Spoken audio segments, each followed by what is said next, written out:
प्रिय बच्चों, सुप्रभात। कक्षा नवम में रीढ़ की हड्डी एकांकी के पाठ पर आधारित प्रश्न उत्तर पिछले टर्न में आपको 1 से 6 तक प्रश्नों के उत्तर प्रेषित किए गए थे, समझाया गया था वीडियो के माध्यम से। आज उसी क्रम में हम प्रश्न नंबर 7 से लेकर के आगे के जो प्रश्न हैं उनको इस वीडियो में समझाएंगे। ठीक है, चलिए प्रश्न नंबर 7 को देखते हैं। प्रश्न नंबर 7 जैसा कि दिया हुआ है पुस्तक में पाठ के पीछे, रीढ़ की हड्डी शीर्षक की सार्थकता स्पष्ट कीजिए। यानी यहाँ पर ये पूछा जा रहा है कि रीढ़ की हड्डी जो शीर्षक रखा गया है, पाठ का नाम रखा गया है, ये कहाँ तक सार्थक है, कहाँ तक सही है, आप इससे कहाँ तक सहमत हैं। ठीक है, तो इस क्रम में चलिए देखते हैं। देखिए, रीढ़ की हड्डी जो शीर्षक एकांकी का रखा गया है बच्चों, वो वास्तव में बड़ा ही सार्थक है, सफल और व्यंग्यात्मक। क्योंकि इस नाटक की जो मूल समस्या है वो वर का यानी दूल्हे का व्यक्तित्वहीन होना है।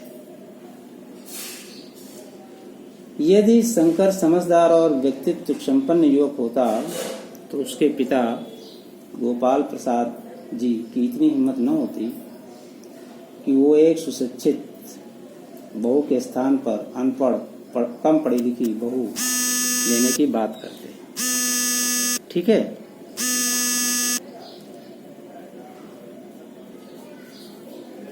कम पढ़ी लिखी बहू चाहना एक गोपाल प्रसाद की जरूरत तो हो सकती है, लेकिन शंकर की नहीं। लेकिन अब समस्या यह है कि शंकर अपने पिता के आगे बोल नहीं सकता, कोई निर्णय नहीं ले सकता। ये उसकी कायरता है, और उसकी इसी कायरता को दिखाने के लिए उसे रीढ़ की हड्डी के बिना दिखाया गया है। इस प्रकार से जब हम देखते हैं तो रीढ़ की हड्डी एक व्यंग्यात्मक, संकेतपूर्ण, सार्थक और सफल शीर्षक प्रतीत होता है। ठीक है, अगला प्रश्न है इसी में, प्रश्न नंबर 8। कथा वस्तु के आधार पर आप किसे एकांकी का मुख्य पात्र मानते हैं और क्यों? कथा क्या है? यानी इसी कहानी के आधार पर, इसी एकांकी के आधार पर, इस एकांकी के आधार पर जो कथा वस्तु है इसकी एकांकी की, उसके आधार पर आप किसे एकांकी का मुख्य पात्र मानते हैं और क्यों मानते हैं? तो देखिए, 2 इसमें मुख्य पात्र दिखाई पड़ते हैं। वैसे तो कई पात्र हैं, लेकिन मुख्य पात्र 2 दिखते हैं, उमा और शंकर, जिसमें से रीढ़ की हड्डी एकांकी की जो मुख्य पात्र है वो उमा है। वो एकांकी की नायिका है, यद्यपि वो एकांकी में पूरे समय नहीं दिखाई पड़ती है, परंतु वे एकांकी के प्रमुख पात्र के रूप में उसे हम प्रस्तुत कर सकते हैं। और जो कि रामस्वरूप और गोपाल प्रसाद पूरे समय एकांकी में दिखाई पड़ते, वे इसके एकांकी के प्रमुख पात्र नहीं है। क्योंकि एकांकी की पृष्ठभूमि बनाने वाले पात्र हैं कौन? एकांकी का नायक वही होता है जो सारी कथा के मूल में हो, जो फल का भोक्ता हो, जो अपनी गति से एकांकी को मोड़ देता और प्रभावित करता। और ऐसा ही वास्तव में किया गया है उमा के द्वारा।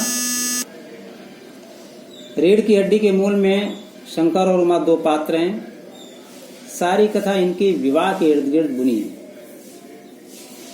दोनों पात्र प्रत्यक्ष रूप से पूरा समय मंच पर नहीं रहते, किंतु वे चर्चा के मूल में रहते।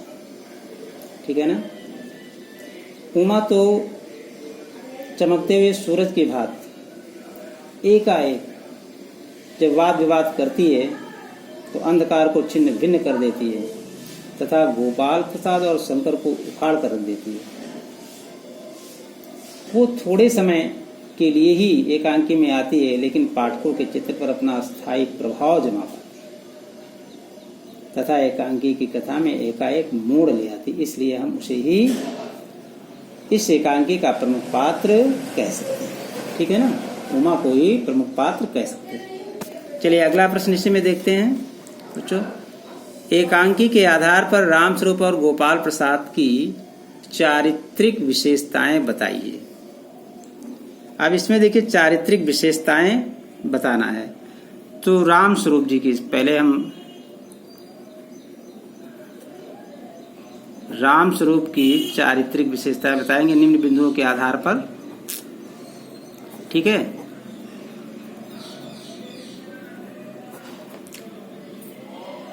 देखिए इसमें रामस्वरूप प्रगतिशील विचारों का एक विवश पिता दिखाई पड़ रहा है, जिसे अपने बेटे के सुंदर भविष्य के लिए समाज की मान्यताओं के आगे झुकना पड़ता है। इसलिए उसके व्यक्तित्व में कुछ पक्ष प्रबल यानी सबल हैं तो कुछ दुर्बल हैं। उनकी विशेषताएं इस प्रकार से कर सकते हैं, हेडिंग हम डाल सकते हैं प्रगतिशील। क्या? प्रगतिशील हेडिंग डाल सकते हैं, और दूसरी हेडिंग हम डाल सकते हैं विवश पिता, और इसी हेडिंग से संबंधित उसमें हम आगे लिखेंगे। ठीक है, देखिए प्रगतिशील में क्या लिख सकते हैं कि राम स्वरूप जी मूल रूप से प्रगतिशील विचारों के व्यक्ति हैं। वो चाहता है कि बालिकाओं को उच्च शिक्षा दी जाए और इसीलिए अपने बेटे को खूब पढ़ाता भी है। उमा को बीए तक पढ़ाने में गर्व ही है, गर्व की बात है, उसने पढ़ाया। वह उसके भविष्य के लिए चिंतित रहता है, उसके व्यक्तित्व का उज्जवल गुण भी है। और दूसरी तरफ दूसरी हेडिंग देखते हैं विवश पिता। अब इस विवश पिता के अंतर्गत रामस्वरूप जी की दुर्बलता दिखाई पड़ती है। वे अपनी बेटी की शादी अपने जैसे अच्छे खानदान में करना चाहते हैं, लेकिन उस समय की लोगों की ऐसी मानसिकता थी कि पढ़ी लिखी अधिक बहू नहीं होनी चाहिए, इसलिए वे उसकी शिक्षा को छिपाना चाहते हैं। यहाँ पर रामस्वरूप दुर्बल हो जाते हैं।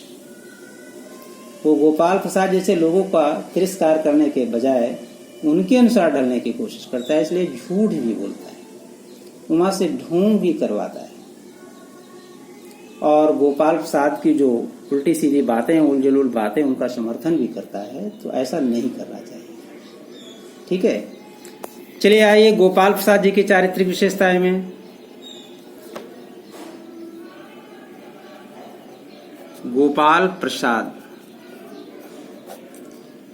अब इनकी चारित्रिक विशेषताएं।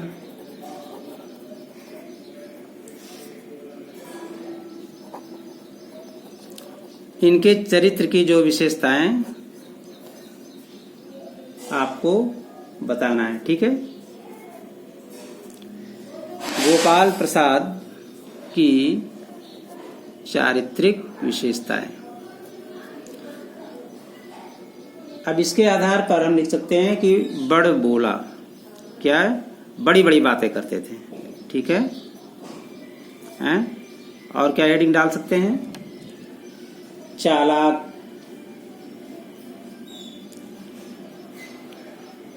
और हंसी मजाक भी करता था, आपने देखा होगा, तो हम हंसोड़ भी लिख सकते हैं। ठीक है, लिंग भेद का शिकार,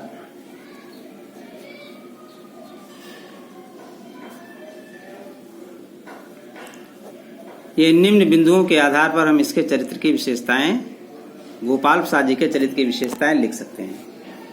बड़बोला यानी गोपाल प्रसाद बड़बोला व्यक्ति हैं, अपनी विशेषताओं का बखान करने में चूक नहीं करते, अपनी खुद बड़ाई करते हैं, बड़ी बड़ी बातें करते हैं, अपने जमाने की अच्छाई का वर्णन करते हैं, खाने पीने की बात करते हैं, और वो ऊंचे ऊंचे स्वर में बिना शर्म संकोच के बोलता है। वो दूसरों पर हावी होना चाहता है, उसके सामने और लोग दब जाते हैं। इस तरह के जो है बड़बोलापन दिखाई पड़ता है। चालाक भी बहुत है, गोपाल प्रसाद बिल्कुल भाग है, बहुत ही चालाक व्यक्ति है, क्योंकि वो बेटे की बात, शादी की बात को बिजनेस समझता है, इसलिए वो घाटे का सौदा नहीं करना चाहता। वो होने वाली बहू को टोक बजाकर जांचता है। ठीक है ना, वो ऐसी सर्वांगीण बहू चाहता जो उसके इशारे पर चले।